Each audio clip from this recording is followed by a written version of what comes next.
Todos los días un ser querido cumpleaños. Y es imposible saber qué regalo desea esa persona. Por eso no cometas el error de tratar de adivinar. Regala lo que todos quieren. Dales la libertad de escoger sus propios regalos con Vanilla Gift Card. Es el regalo perfecto. Ponle el poder en sus manos con Vanilla Gift Card para todos los cumpleaños.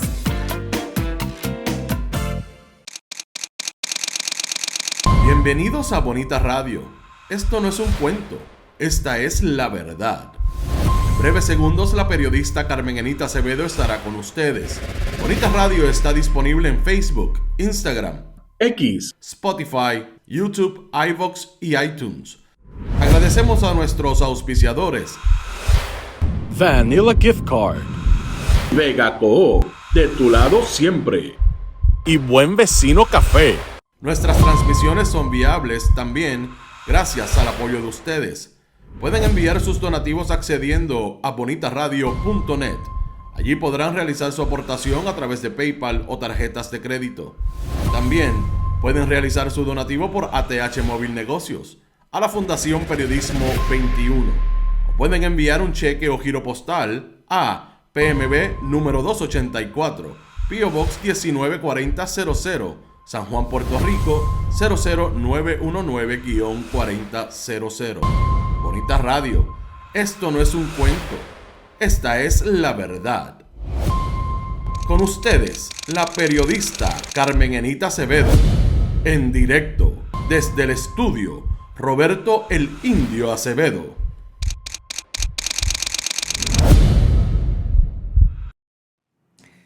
Muy buenos días, hoy estoy bien clara de cómo quiero empezar este programa. A tu teoría le falta calle.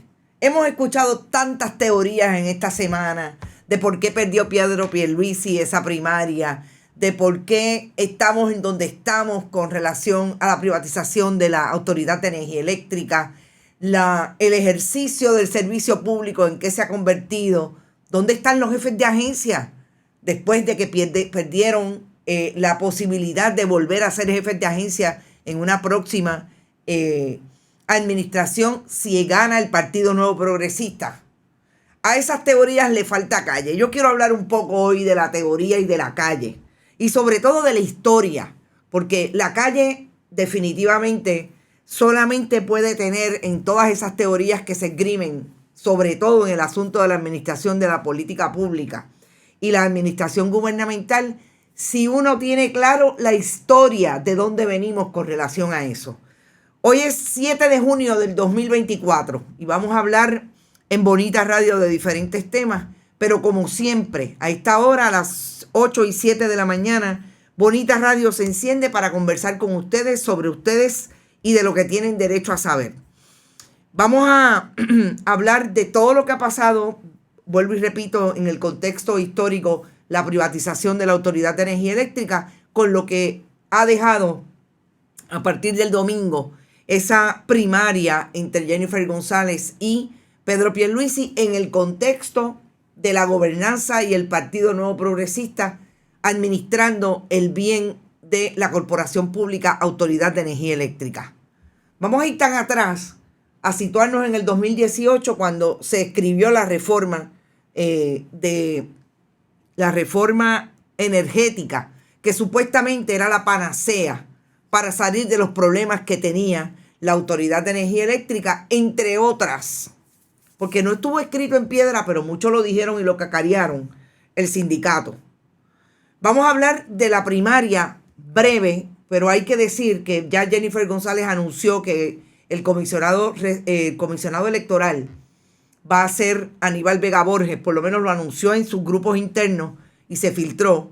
Y yo quiero establecer claramente quién es Aníbal Vega Borges. Que yo no sé si fue que nos encontramos de frente y me identificó. Yo con Aníbal Vega Borges si hablé quizás 8 o 9 veces en toda mi trayectoria periodística, él siendo legislador y más tarde alcalde de Toabaja. Fueron muchas, pero parece que alguien le dijo el reconocimiento de que Bonita Radio siempre contextualizaba quién es él a la política de Puerto Rico. Y yo quiero repasarlo hoy porque va a ser el comisionado electoral aparentemente de Jennifer González. ¿Qué dejó la primaria claro en términos de los nuevos números que empiezan a salir por el escrutinio del voto por adelantado? Y quiero traerlo porque me parece importante, sobre todo por todas las teorías y las expresiones de la campaña de Pedro Pierluisi de lo que iba a ser su estrategia en búsqueda del voto para Pedro Pierluisi. ¿Quiénes son los personajes que sobreviven al Telegram chat, a la nefasta administración de Ricardo Rosselló Nevares, único gobernador que el pueblo ha votado en su historia política, en la campaña de Jennifer González? Importante porque ya están en los medios tradicionales colocándose los grandes ausentes, los fotutos del partido del gobernador Pedro Pierluisi en el contexto de esta primaria, que están, pero miren, bien bajito. A Cristian Sobrino ni lo he escuchado gritando, que bastante que le gusta gritar. Debe estar por ahí en los asuntos con la ley 60. Y definitivamente tenemos que hablar de un caso de esas servidoras públicas que precisamente fue empleada de la Autoridad de Energía Eléctrica, que cacarea de que ella va a coger su pensión desde allí.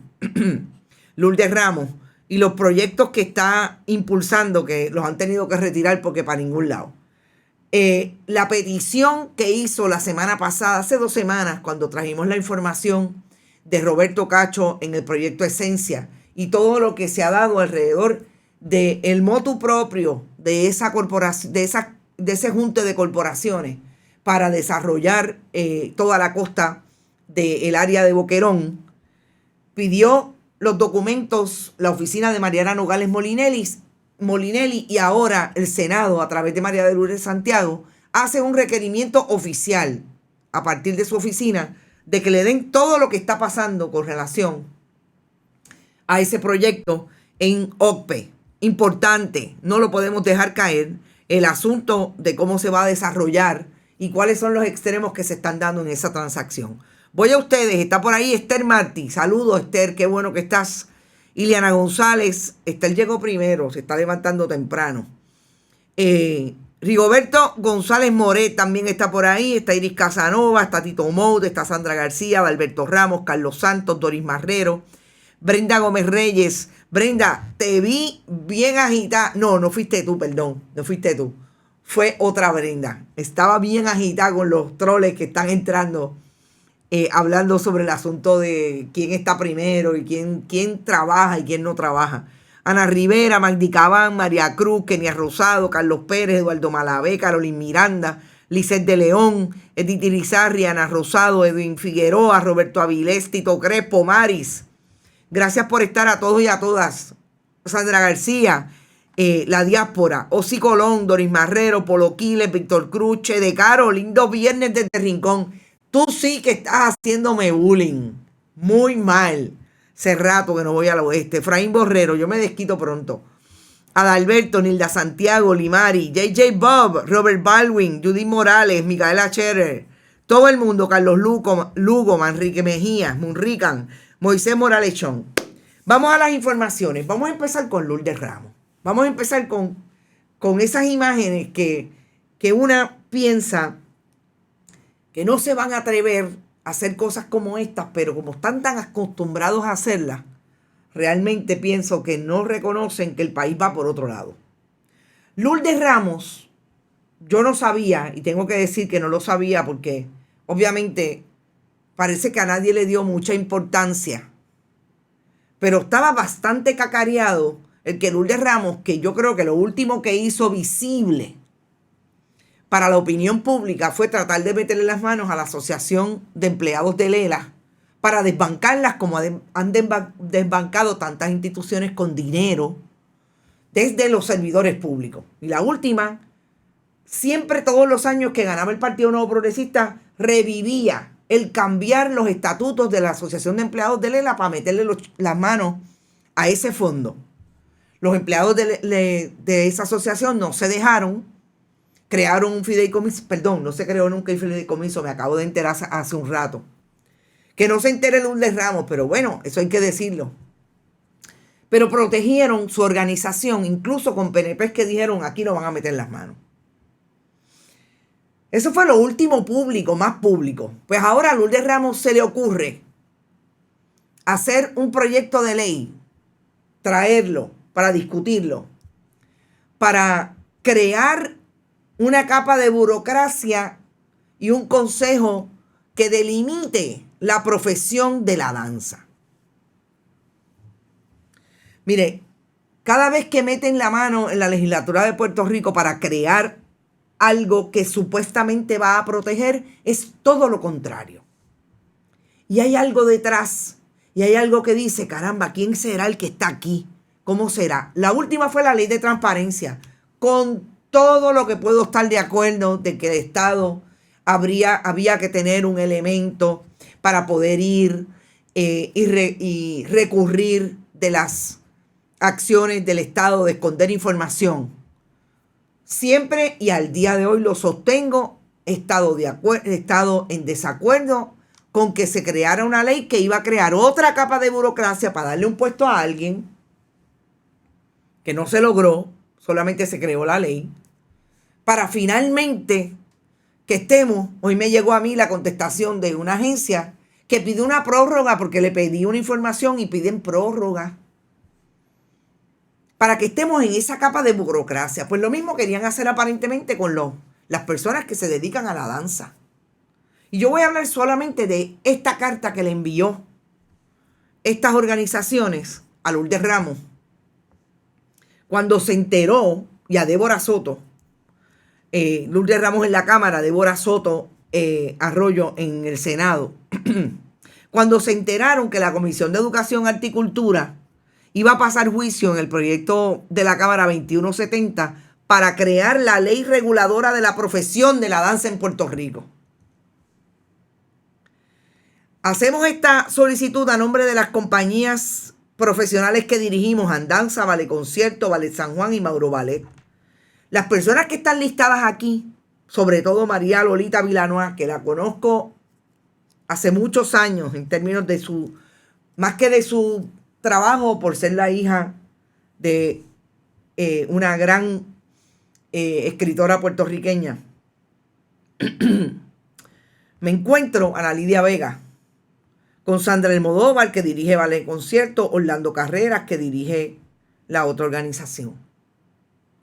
Estas organizaciones, a pesar de la legislatura de Puerto Rico y del gobierno de Puerto Rico, están constantemente haciendo un trabajo puntual con relación a la danza en Puerto Rico. Y se atreven a mover un proyecto de ley para profesionalizar, dicen ellos, para ponerle trabas, yo no sé a quién, porque habría que ver cuáles son las intríngulas, quién lo pidió, etcétera. A la gente que baila de verdad, a la gente que tiene un trabajo relacionado a su expresión artística.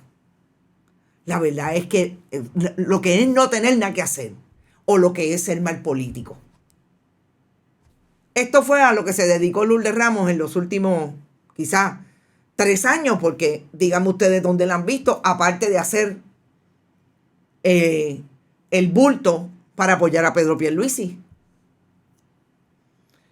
Este es Lourdes Ramos.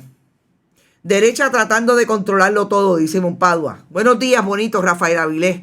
No hay cosa peor que juntos a un fotuto bien pago caminando con un PNP. Anda pa'l carajo, ¿de quién estará hablando? Gladys Esther, saludos Gladys. Víctor Cruz, no se sabe si el hermano de Puerto Rico, el himno de Puerto Rico, ay, no entiendo, Ilka, saludos. Yetzaira Sandoval está por ahí, está llamando a Yaiseli Irizarry Sandoval, debe ser la prima. Muévase, que estamos en Bonita Radio trayendo información que usted tiene derecho a saber. Román Molina dice que encontró un lugar por donde Bueno, y yo quiero, en el caso de la Autoridad de Energía Eléctrica, terminar con el programa con ese tema, porque yo creo que vamos a tener tiempo suficiente para poder traer historias hasta cuando Eduardo Batia y Larry Selhammer se juntaron para, dicen ellos, desde lo caballeroso de uno versus el otro tendiéndole la mano a un miembro del Partido Nuevo, de la delegación del Partido Nuevo Progresista, vicepresidente del Senado en aquel momento, para hacer aquella reforma. Como nos va a llevar tiempo, vamos a hacer lo último. No me puedo ir de esta semana sin nombrar algo que nadie publicó y nadie cubrió, excepto Bonita Radio. Y es la denuncia que hizo Ana Irma Rivera Lacén, senadora. José Edil, perdónenme, el calce. José Edil está diciendo que Víctor Párez estaba haciendo, déjame ver qué fue lo que dijo. Lo escuché dándose piedras en el pecho y vociferando que ha fiscalizado a Luma. José Edil, gracias por eso. Vamos a hablar de eso ya mismo, porque lo tenemos aquí como parte de la historia. Ana Irma Rivera Lacén denuncia que el miércoles hubo otra portada del periódico El Nuevo Día estableciendo que solamente hay 2 candidatos a la comisaría residente, William Villafañe y el del Partido Popular, Pablo José Hernández. Denunció a través de un Twitter. Y a pesar de que nadie lo cubrió en términos de los medios tradicionales y los otros independientes, me perdonan si lo cubrió alguien más a nivel independiente, pero honestamente no lo vi. Este tweet tuvo una repercusión bastante grande e impacto en las redes sociales, no solamente en los niveles de la gente que lo vio, sino en los comentarios. Y yo lo quiero traer porque a mí me parece que esto es lo que nos toca a todos como medios de comunicación. Y en este caso, Ana Irma Rivera Lacén no solamente denuncia que la portada del periódico la dejó fuera una vez más. La segunda vez, recordemos que invisibilizaron a Ana Irma Rivera Lacén en la encuesta, sino que lo trae en un asunto importante que tiene que ver con el demográfico del país. Evidentemente sabemos que los 2 candidatos del bipartidismo no son representativos de la mayoría. Precisamente por esto es que Puerto Rico no logra salir de su estancamiento político, porque estos medios siguen apoyando el bipartidismo y tratando de ignorar a la mayoría de la ciudadanía. Si algo tiene importante este tuit, es por lo que precisamente perdió Pedro Pierluisi el pasado domingo, que en el caso de esa primaria obvió, negó el problema que tenía como gobierno, como representación del gobierno de los últimos 3 años, el Partido Nuevo Progresista y él como su líder. Por haber negado eso, perdió. No se puede empujar. No se puede empujar lo que usted no tiene de facto en todas las miradas más puntuales con lo que está pasando en el país. Si aquí alguien tiene alguna idea de que el bipartidismo en efecto está erosionado, si alguien lo niega, realmente no vio los números que vimos todos los demás del pasado domingo hasta el día de hoy. Pero yo creo que Ana Irma Rivera Lacén tiene otra línea de ese demográfico que es importante. Estamos hablando de las mujeres negras, estamos hablando de los hombres negros, estamos hablando de las minorías demográficas en términos de migrantes en Puerto Rico, pero sobre todo de las mujeres votantes que siempre son mayor número al de los hombres. Y si, por un lado, un periódico quiere no mirar esa realidad, me parece que tienen un problema serio. Porque se supone que los medios de comunicación no estemos aquí, ninguno independiente, solitarios, tradicionales, con muchas menos audiencias, pero están ahí todavía, sobreviven porque empujan el carrito para no desaparecer. Si algo no se puede hacer es negar la posibilidad de que ahí hay un grupo que dijo presente en el 2019 y llegó a ser un movimiento de partido en el 2020. Victoria Ciudadana nació como partido político. El movimiento se estaba organizando en abril del 2019. 5 meses, 4 meses antes de que votaran al primer gobernador en la historia de Puerto Rico. Eso no se puede negar. Y si usted invisibiliza a su candidata, si no la está invisibilizando por negra y por ser una mujer gay, la está invisibilizando por ser miembro de ese partido. Tiene un problema de credibilidad del medio. ¿Cuál es la parte que no han entendido? Que lo único que no puede perder un medio de comunicación, una persona que se hace llamar periodista, esas son las diferentes modalidades que tenemos hoy, impactando las audiencias en términos de información periodística. Lo único que tenemos es credibilidad. En el caso de ellos tienen chavitos. En el caso de otros, pues no tenemos ese nivel de exposición por poder adquisitivo. Pero estamos ahí. Y lo que nos mantiene en este esfuerzo es precisamente la credibilidad. Y yo voy a terminar este tema diciéndoles algo que en campaña electoral es súper importante.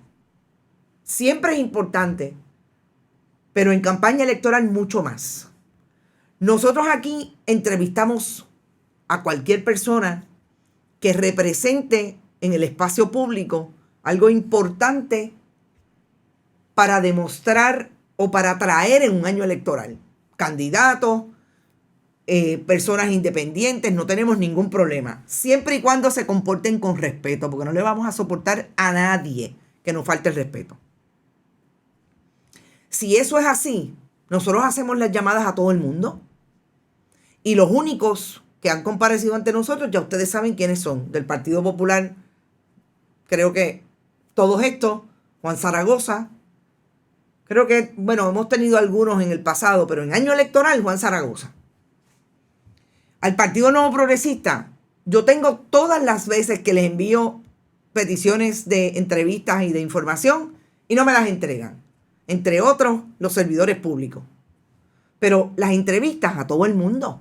Yo no voy a decir aquí que voy a sacar una información, que es la primera noticia de este día, sin haber llamado a todo el mundo. Los llamo, no quieren venir, eso es otra cosa. Pero tengo que llamarlo. Y yo creo que eso es lo básico de este trabajo. Si yo voy a tener a María de Lourdes Santiago, yo quiero tener al que quiere ser presidente del Senado, pero Tomás Rivera Chat jamás me ha contestado ni un mensaje de texto. Yo quiero tener al que se perfila a ser el presidente de la Cámara o quiere ser en el 2020, a partir del 2025, si gana el PNP, Gabriel Rodríguez Aguiló, Pichi Torres Zamora. Gabriel Rodríguez Aguiló le envió mensajes a su celular porque lo tengo. Nunca me ha contestado. Eso es lo importante. Si no vienen, problema de ellos. Pero nosotros hicimos la pregunta. Me parece que la denuncia de Anaíma Rivera Lacén es súper importante y hay que traerla. Sandrine Fanzón está por ahí saludando a Eggy. Saludos, Eggy. Espero que estés bien. Bueno, otro tema importante de la primaria y hablando de política es esta imagen que produce hoy El Nuevo Día, porque empezaron a contar los votos por adelantado. Esta es la primera vez en la historia que quizás no se cuenta el voto por adelantado primero. Son muy múltiples las excusas. Veremos a ver cómo termina en el escrutinio. Y a mí me parece que esta tendencia es importante para establecer precisamente lo que dijo Edwin Mundo en un momento dado, que su estrategia era ir a recusar, que su estrategia era provocar el mayor voto por adelantado. Y yo creo que si esto es una tendencia, es importante establecer que ahí hay una ventaja definitivamente de un partido sobre otro entre Pedro Pierluisi y Jennifer González. Y esto definitivamente quien más se lo puede adjudicar es el que tenía una maquinaria que a todas luces sabemos de dónde viene, una maquinaria de empleados y servidores públicos que participan como comisionados de barrio del Partido Nuevo Progresista. definitivamente el voto por adelantado en términos de correo, domicilio, comisión, confinados, fíjense, si esta tendencia permanece, en todos esos renglones va a ser mucho mayor que el Partido Popular. ¿Por qué? Porque el Partido Nuevo Progresista tiene, obviamente, una maquinaria, como nos dijo aquí Edwin Mundo, aceitada en ese sentido.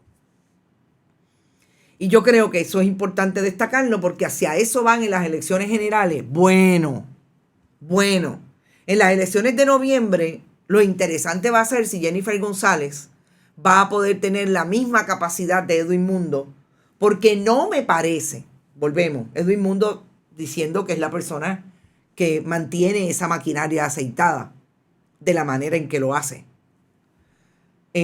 No va a trabajar, y ya lo dijo, con la campaña de Jennifer González. Esos odios y esas hachas que amolar y esas diferencias profundas que parece que no van a subsanarse de aquí a noviembre, es lo que siempre anticipó Edwin Mundo, que le iba a costar sobre 100,000 votos al Partido Nuevo Progresista. Si eso es así entre el liderato, yo estoy viendo gente matándose. Como dije ayer, hablando de traidora, etcétera, etcétera. No estoy tan segura que eso se vaya a subsanar. Y me parece súper importante en el análisis porque no veo a nadie precisamente tratando de establecer si Aníbal Vega Borges como comisionado electoral va a tener la capacidad de moverse como se puede haber movido Edwin Mundo. Porque si esto es así, el voto presencial fue lo que salvó a Jennifer González. ¿Y por qué la gente fue presencial a votar por Jennifer González? Porque no tenían que tomarle foto a la papeleta, como hicieron los jefes de agencia, que fueron a votar y sobre todo Carlos Mellado, le confirmó al gobernador que sí, que él votó por él. Gente, ¿ustedes se creen que eso es porque ellos piensan, porque Carlos Mellado piensa que va a ser candidato? Pero bendito sea, a los 2 minutos que lo mencionaron como candidato a la comisaría residente, no pudo serlo. No, esto fue porque le dijeron, más vale que ustedes tengan evidencia de que votaron por mí. San Francisco presente, Eliasdi. Saludos y no te conocía. Bienvenida a Bonita Radio o bienvenido a Bonita Radio. Roberto, si el PNP rumbo a la autoimplosión. Qué bueno, dice Roberto. Y eso es importante porque hay que ver cómo se va a traducir para noviembre y ahí están. Gracias a los auspiciadores que han estado con nosotros hasta el día de hoy. Vanilla Gift Card, siempre en Noticias con Café, la Cooperativa de Vega Alta y Buen Vecino Café. El exalcalde de Toa Baja fue nombrado comisionado electoral. Buen comienzo para el cambio, un corrupto. Vamos al Aníbal Vega Borges. Y yo decía esta mañana, pensando cómo los diferentes temas que tenía para conversar con ustedes, me eran importantes relacionados con la primaria, porque independientemente de todo lo que hemos discutido, todos los días podemos tener un elemento adicional hacia esa elección después de la primaria. Y el asunto de Aníbal Vega Borges, comisionado electoral, y ya lo hizo público, me lo acaba de aclarar Gladys Esther. Olga Olán, saludo. Alán, te veo pronto, espero que vuelvas pronto a la patria. Aníbal Vega Borges es este personaje que es el primero en términos de un puesto público, como ser comisionado electoral del Partido Nuevo Progresista, hoy en la Comisión Estatal de Elecciones. Pero nosotros hemos visto la campaña de Jennifer González llena de aquellas personas que han tenido algo que por lo que rendir cuentas al interior del Partido Nuevo Progresista y ante la opinión pública en la campaña de Jennifer González. Desde que Jennifer González anunció su equipo de campaña, se pudieron identificar todas las personas que han tenido un escándalo mínimo. Uno. Y yo siempre dije en aquel momento que yo no podía creer que en el Partido Nuevo Progresista, entre una campaña y otra, porque la de Pedro Pierluisi estaba igual, no se pudiera identificar gente sin escándalo. Y una persona que es del Partido Nuevo Progresista, pero digo, ahora son estadistas que no votan por el PNP, me dijo, el problema es que la gente decente no quiere ir a trabajar. Y yo estoy por creer que es cierto, porque Jennifer González al interior del Partido Nuevo Progresista escogió a la gente que le ha hecho tanto daño al Partido Nuevo Progresista tan cerca como en el 2019. Y estamos hablando de tiempos en que el escándalo más profundo del Partido Nuevo Progresista bajo la administración de Ricardo Rosselló Nevares, después de empezar a escocotarse, ¿no? No pensemos que el verano del 19 se dio así como que, boom, 2 días después de que empezamos a saber y la opinión pública tenía información de que Julia Keller la estaban investigando por corrupción. No. Eso fue increchendo y el Telegram chat puso la cherry en el bizcocho. Y el día de la presentación del equipo se pudieron señalar. Y vamos a la imagen. Y no ha tenido un escándalo público, pero todo el mundo sabe quién ha sido Cecilia La Luz para la comunidad LGBTIQ. Así que ahí está. Está la persona de amarillo, que supuestamente era la persona que iba a manejar los asuntos de las personas de edad avanzada, una doctora del área de oeste que nosotros la trajimos en investigación relacionado a todo lo que ha pasado en el área oeste con los atornillados en el Departamento de Educación. Aníbal Vega Borges, nada más y nada menos que el ex alcalde de Toabaja, que lo menos que hizo como alcalde PNP en Toabaja fue hacerse de una liquidación,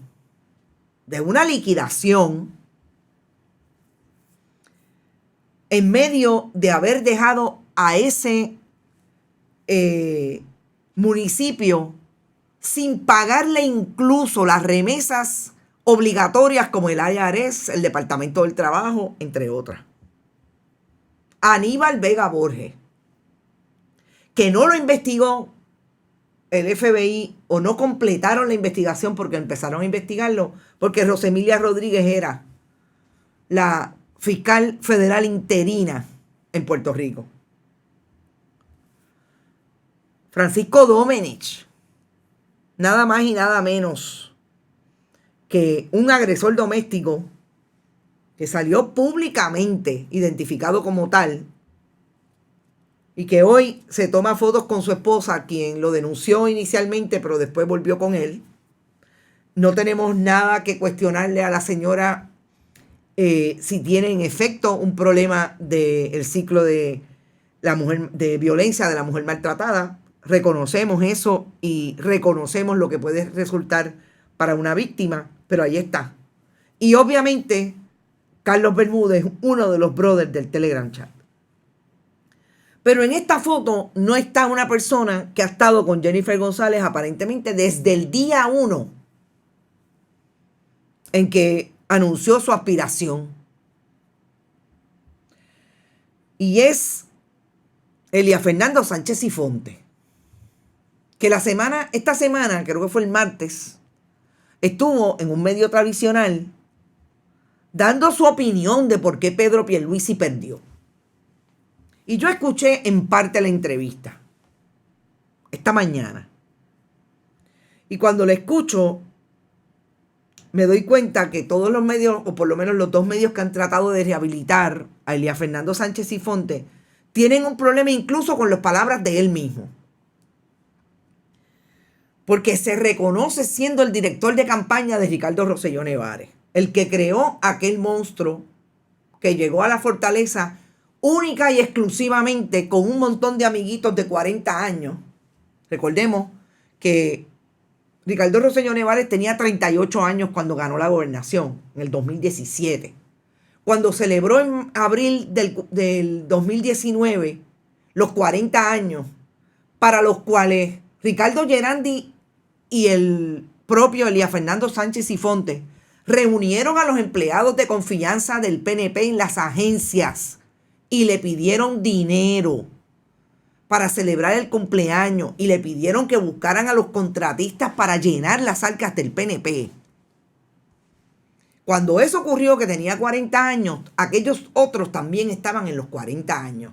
Y todos estaban conectados en su administración.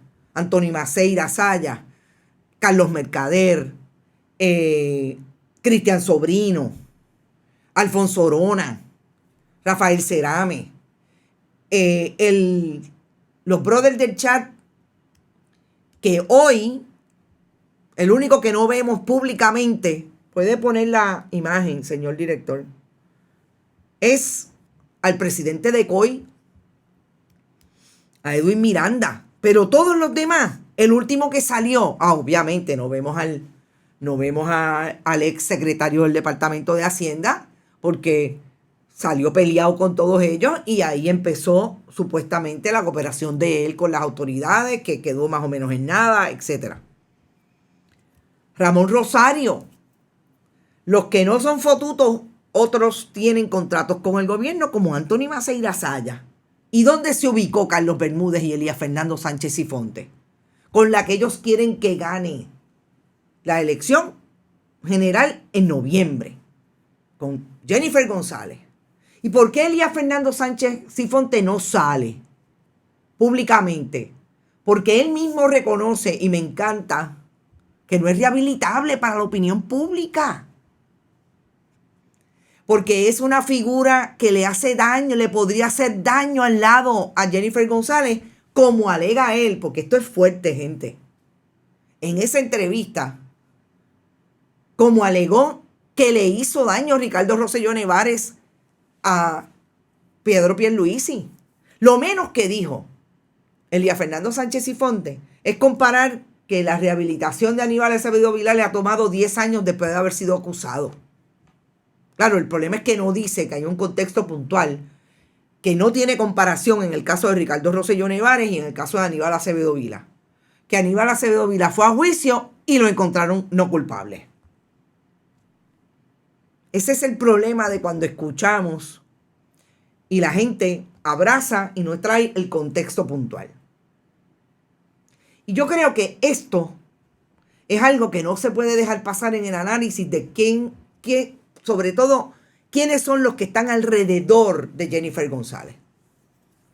Porque Jennifer González mañana, que obviamente yo estoy segura que primero en una conferencia de prensa no va a invitar a los que le hacemos preguntas. De hecho, nos negaron todas las entrevistas que pedimos con el propio Carlos Bermúdez. Le pedimos entrevistas con Jennifer González y sencillamente nos las dio. ¿Pero a dónde va? Donde Zoila Boy, que está con ella. Porque esa es la estrategia, donde los periodistas que necesariamente no le van a hacer las preguntas que nosotros le tenemos puntual, con evidencia. Y ahí es donde estamos en esta campaña hacia la gobernación. Los mismos personajes del verano del 19 se repiten en la campaña de Jennifer González. Él bailó para Pierluma en tarima, dice José Pepe. Está hablando de Rick. El PNP mide quién es capaz de dar el mejor tumbe y ese es el que tiene el trabajo. El lema es: si eres pillo, aquí guisas, dice Mirna Serrano. Y hablando de eso, vámonos al tema de, brevemente con relación a lo de esencia. Me parece que es importante decir que Mariana Nogales Molinelli, la semana pasada nosotros tuvimos una comunicación con ella y nos dijo que su oficina había pedido todo lo relacionado a OCPE con el esfuerzo de proyecto desarrollo en la costa de Boquerón, que ustedes saben que primero lo anunciaron con bombos y platillos en medios tradicionales y algunos medios independientes, con un comunicado de prensa: nosotros somos lo más grande, vamos a proteger el ambiente, etcétera, etcétera, sin decir cómo es que protegen el ambiente. Pero eso fue un esfuerzo de relaciones públicas que obviamente el martes nosotros deconstruimos cuando trajimos quién está detrás del proyecto del desarrollo de Boquerón. Y es puntualmente Roberto Cacho Pérez, la persona que empezó a comprar las propiedades, que más tarde entonces cambió la administración de esa corporación. Bien raro, al día de hoy ni los teléfonos, ni los correos electrónicos contestan los que supuestamente están administrando Cabo Rojo Land, y todavía permanece Roberto Cacho Pérez en el interés de esa corporación con su esposa Iliana Cambó, con la que tiene incluso una fundación que en un pleito judicial pudimos develar esa intríngulis de esa corporación, que es la que compró y se mantiene comprando todos los terrenos y las fincas para ubicar allí este proyecto. María de Lourdes Santiago ayer emitió esta petición de información a través de, obviamente, de su oficina como senadora. Realmente esto fue el 31 de mayo, no fue ayer, pero se hizo pública ayer. Petición de información al amparo de la regla 18.2 del reglamento del Senado, que establece: usted me tiene que dar todo esto que yo estoy pidiendo, y es el expediente completo del proyecto Esencia propuesto por Cabo Rojo Land y cualquier documentación que se haya sometido a la agencia bajo los siguientes números de trámite. Importante esto: el esfuerzo en la Cámara por Mariana Nogales, el esfuerzo del Senado por voz de María de Lourdes Santiago, es precisamente esa alianza para conocer lo importante que es que se descubra cómo se está tratando de desarrollar esta costa, y todos los permisos que han pedido, si algunos, relacionados con este proyecto, que lo menos que trae es una escuela bilingüe, dicen ellos, en lugares que esto está lleno de humedales, donde hay reserva, donde además de la reserva hay especies protegidas, entre ellas la mariquita. Veremos a ver, pero esto es importante y pues nosotros vamos a seguir investigando. De hecho, Roberto Cacho, si me está escuchando, díganos algo, porque yo le he puesto mensajes en casi todos los teléfonos que tengo, bueno, en todos los teléfonos que tengo suyo, y ni una vez me ha contestado. Jago no es de fiar, ella viene de la misma gente, dice Luis Fernández, y Olga Galán le dice: trepadora viviendo de la cartera del pueblo, la basura al zafacón. Cacho es igual a truco, dice Javier Rivera Monclova. Vamos a William Villafañe para terminar con el asunto de energía eléctrica. William Villafañe me ha revivido los tiempos de la estadidad para los pobres de Romero Barceló. Es esa idea y esa vuelta al pasado de los años 70 y 80, donde Carlos Romero Barceló salía con los niños y la taza de café, el café negro, tratando de establecer lo que siempre dijo, que Puerto Rico tenía que ser un país pobre para que los estadounidenses, el gobierno de Estados Unidos, le diera la estadidad. Fíjense en esta portada del periódico El Reportero, precisamente de la década del 80. Romero, pediremos la estadidad. Han pasado casi 50 años. Por lo menos 44 años. Y todavía estamos donde estamos. Y William Villafañe se atreve a decir en una entrevista que él va a Washington a pedir la estadidad, y que la estadidad va a ser en español y con Comité Olímpico Independiente. Ustedes recuerdan, casi todos los que están aquí tienen más de 40 años, y los que no lo tengan, estoy segura que deben haber leído algo relacionado con esta línea.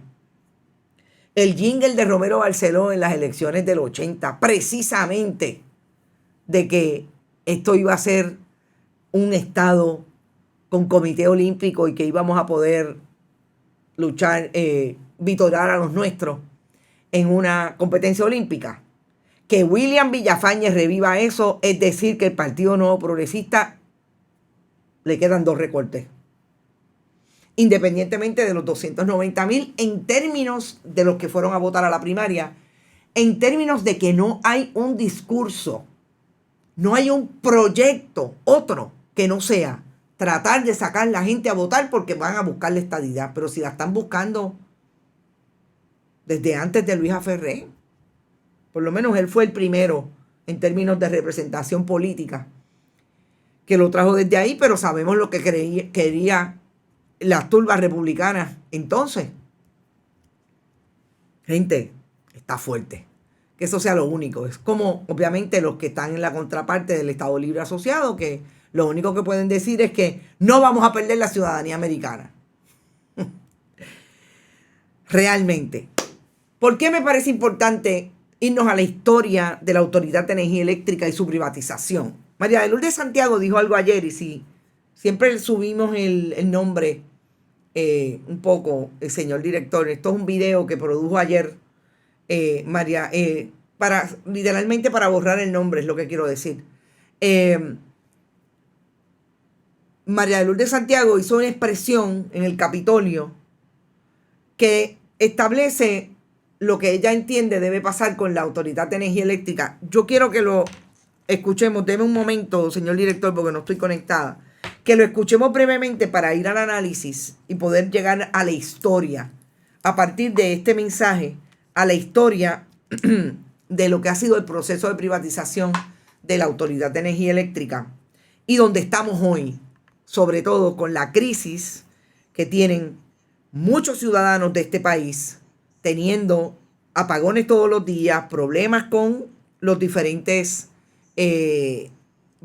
voltajes, la precariedad del sistema que le afecta todos los días. Vamos a escucharlo un minuto y regresamos. Si Luma persiste, Luma nos va a pagar el país completo. Y una de las cosas que hay que subrayar es que sus deficiencias técnicas, esto no tiene que ver con el contrato, sus deficiencias técnicas en el manejo de la transmisión y distribución están afectando los espacios de generación. Y no es un problema contractual, es un problema de capacidad técnica. Entonces, aquí se idolatra la privatización, pero en su esquema de privatización el gobierno siempre hace el papel del negociante tonto, al que le hacen de todo, y todo lo perdona. Ninguna contratación en la empresa privada sobreviviría al nivel de incumplimiento de Luma. Eso no pasaría. ¿Por qué nosotros tenemos que tolerarlo? Entre dos compañías privadas esto no pasa. Pero el gobierno siempre haciendo el papel del tonto. Que de nuevo, el gobierno no es el gobierno por sí, se supone que represente al país, que represente a la gente. Y el país está huérfano de representación en los esquemas de privatización. María de Lourdes Santiago me dio la posibilidad de traer a alguien a este análisis que ayer dijera precisamente lo que yo quiero analizar desde el punto de vista de lo que ocurrió en el 2018 con la reforma energética. Y aquí en abril, Eduardo Batia hizo una columna diciendo que son los héroes de aquel proyecto de reforma energética, todos los que trabajaron, entre ellos Larry Selhammer, Ramón Luis Nieves, y los diferentes elementos del Partido Nuevo Progresista y el Partido Popular que dieron paso a esa reforma. Y el problema de esa columna y el problema del Partido Popular y el PNP en camino a lo que iba a hacer esa reforma es precisamente lo que dice María de Lourdes Santiago en este mensaje ayer. El problema de Luma no es un problema del contrato, más allá de lo que siempre hemos establecido y que ha sido crítica de mucha gente, incluyendo economistas, que el contrato era leonino, que le daba más al privatizador que al pueblo de Puerto Rico, que era quien le iba a pagar. Y ahí está la premisa de que no es que la privatización es mala en sí misma. Las negociaciones que se puedan dar con ciertos asuntos entre el gobierno, entre el gobierno cualquiera y una empresa privada es legítima, pero la negociación no puede ser mala para el gobierno porque el pueblo es el que padece de esa mala negociación. La negociación tiene que ser a favor del país, a favor del pueblo, a favor del que contrata. ¿Lo quieren ver desde el punto de vista mercantilista y capitalista? Vamos a verlo.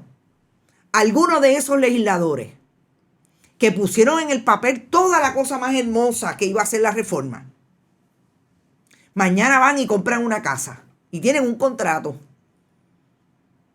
con el que le vendió la casa. Y verdad que van a luchar para que ese contrato siempre trabaje a favor de ellos y no a favor del que le está vendiendo la casa.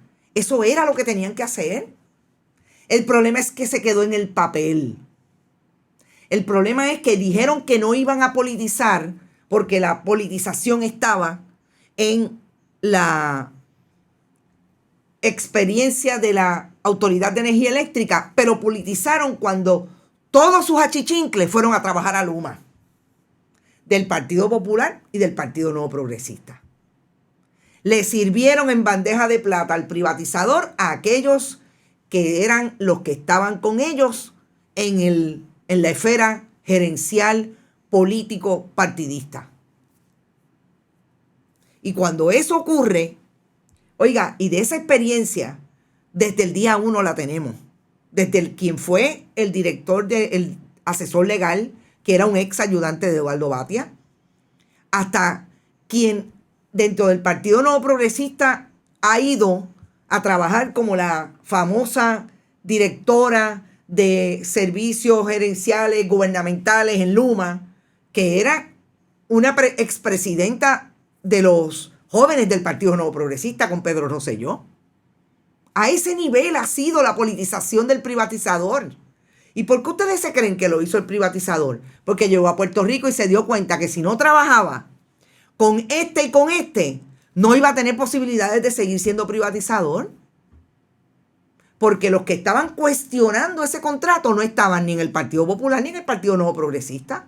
La hija de Migdalia Padilla, una de las herederas del poder de una administración pública, de una corporación pública que siempre fue empleada de la Autoridad de Energía Eléctrica, trabaja en Luma. Fue de las que se fue. Entonces yo leía la columna de los héroes. Pues si no hay problema, en el papel todo está bien. El problema es, velaron por la ejecución. Vinieron 2 administraciones del Partido Nuevo Progresista. A Ricardo Rosselló Nevares le importó velar por la ejecución y fiscalización al privatizador. Le importó a los miembros del Partido Popular que estaban en la Cámara, en el Senado como minoría y que ahora son mayoría. Lo hicieron. Votaron a Luis Raúl Torres precisamente porque dijo que había que fiscalizar a Luma. Lo votaron y lo pusieron en una oficina aparte. Entonces, cuando hablen de los héroes y las tumbas, hablen de quiénes son culpables de que haya tumbas en el asunto de la crisis de energía. Díganselo al país. Y los personajes. Ustedes me mencionaban a Víctor Párez. Bendito sea Dios.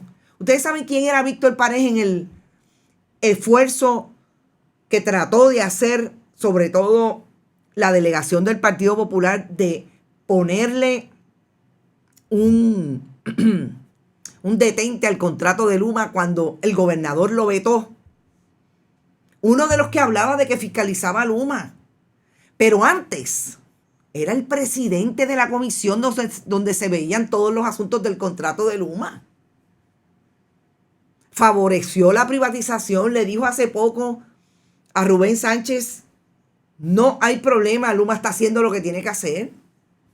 Y ahora, como ven que hay resultados de que la gente, incluido en su partido, se queje de Luma, pues ahora dicen que ellos han fiscalizado a Luma. Bendito sea Dios, si las portadas están ahí. ¿Dónde está Omar Marrero en toda esta discusión? Porque él fue de los que abogó por el contrato de Luma. ¿Dónde está Fermín Fontane?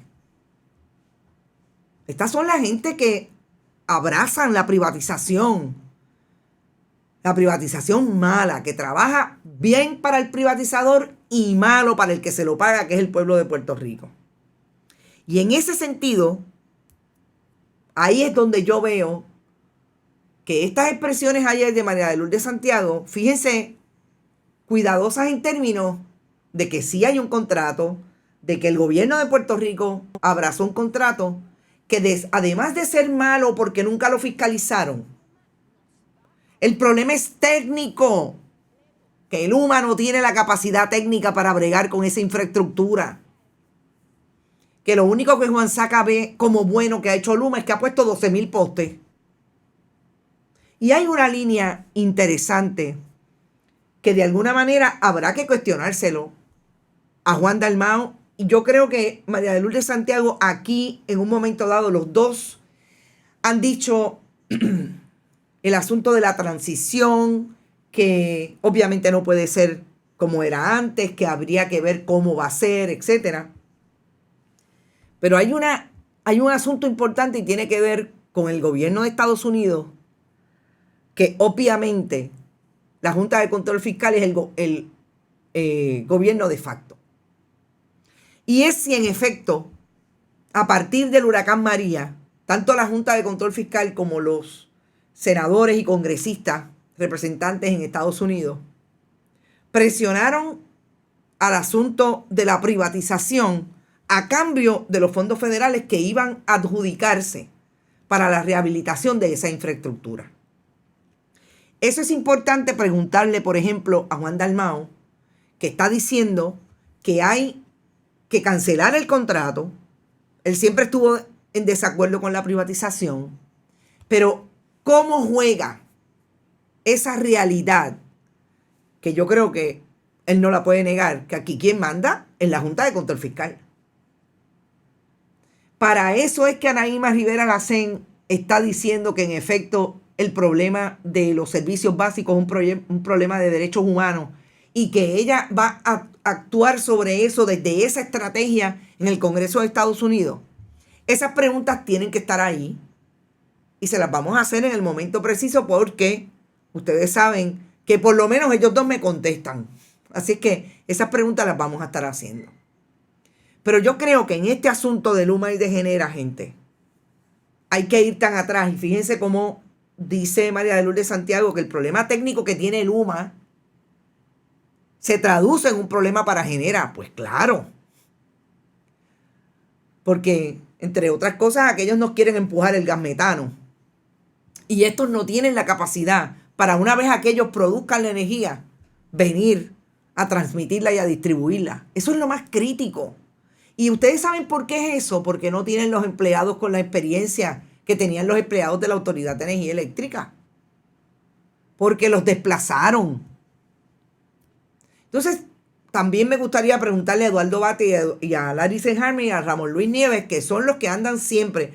Larry Selhammer no ha sido público. Yo creo que después de la pachotada de que no pudo ser secretario de Estado, pero obviamente los otros dos sí, sobre todo en columna. Me gustaría preguntarles, ¿y ustedes realmente pensaron que una privatizadora iba a poder trabajar sin los empleados con la sabiduría y con la experiencia de trabajar en el Puerto Rico que hemos tenido desde el día 1, con menos complejidades o más complejidades? Y yo creo que son más complejidades.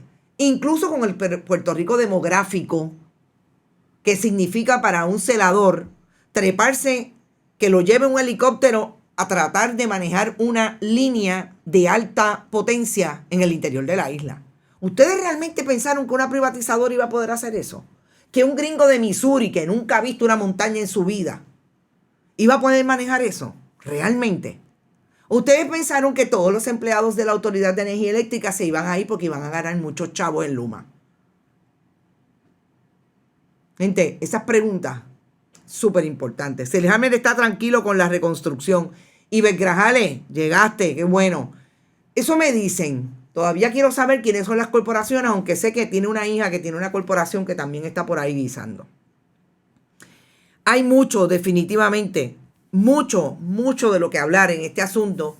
Y yo creo que la discusión va a ser bien importante, sobre todo si el país tiene que poner a todos esos candidatos y candidatas, no en promesas que se las lleve el viento, reales, en promesas que establezcan esto es como lo vamos a hacer. Pasado de tirarnos a la calle, ustedes me dirán. Ahí cada cual se echó al bolsillo, se bonificaron su bonificación corrupta y ahí los dejo con ese desastre. Y lo último que voy a decir. Yo creo que aquí hubo mucha gente golosa que jugó con aquello que sabemos que hacen cuando ganan las elecciones. Se sientan en una mesa y se reparten las agencias. Aquí mucha gente se sentó en la mesa con luz y sin luz para establecer que los miles de millones que iban a llegar a Puerto Rico, ellos podían tener una tajada con eso.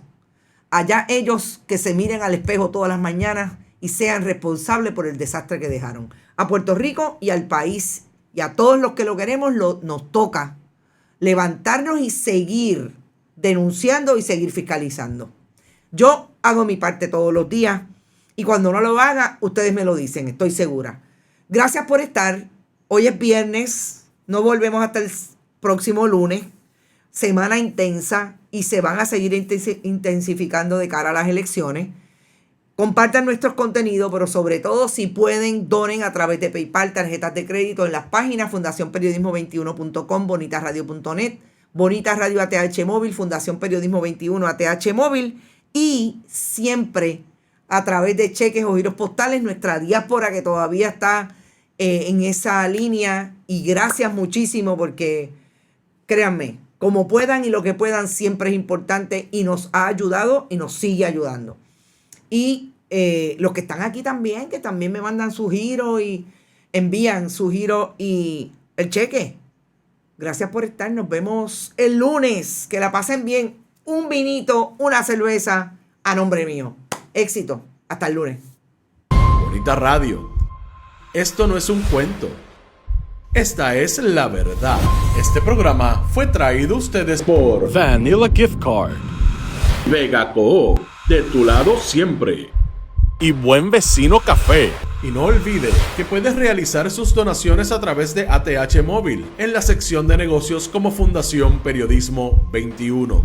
O puede acceder a nuestra página de internet bonitasradio.net y donar a través de PayPal o tarjetas de crédito. También puede enviar cheques o giros postales a nombre de la Fundación Periodismo Siglo XXI, PMB 284, P.O. Box 194000, San Juan, Puerto Rico 00919-4000.